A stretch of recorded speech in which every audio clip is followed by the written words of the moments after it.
చూడండి మరి ఏంది నీరు తోట ఎత్తాను నీరు పోతే పోయింది ఇయ్యాలి మొక్కజొన్న వేసుకున్నాం మరి ఏంది మా పరిస్థితి ఏంది ఏం నాయం చేస్తారు ఇది బాబురావులది ఏర్కొచ్చిన నేను మీరు కంపెనీ వాళ్ళని ఇగో ఈ చేసినట్టు రోజుకు రోజు మళ్ళీ బావిలో నీళ్లుండే మా బాధ మేము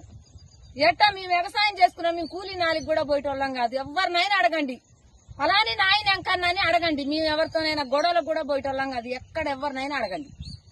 ఆయన ఇస్తాడు మాకు మందులైనా అయినా మరి ఎందుకు ఇట్లా చేసినామని నిన్న పోయి అడిగినాం మేము నిన్న మా ఆయనను నా కొడుకుని తోలే నేను మరి ఇట్లా జరిగింది ఇప్పుడు ఏంది మా పరిస్థితి ఏంది మేము 1,20,000 కౌలు కట్టినాం మేము దీనికి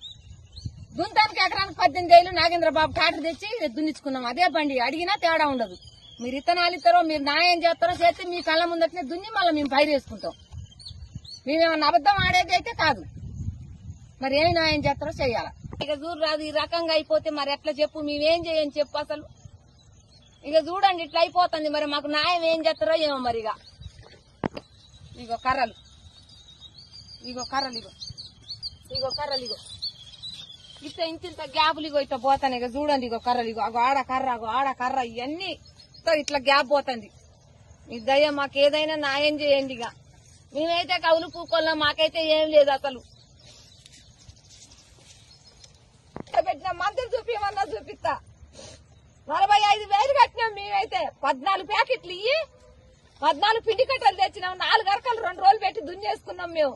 అరకకి 2 ఒక మనిషి పిండి పోసుడు ఒక మనిషి ఇత్తనాలేసుడు మేమేం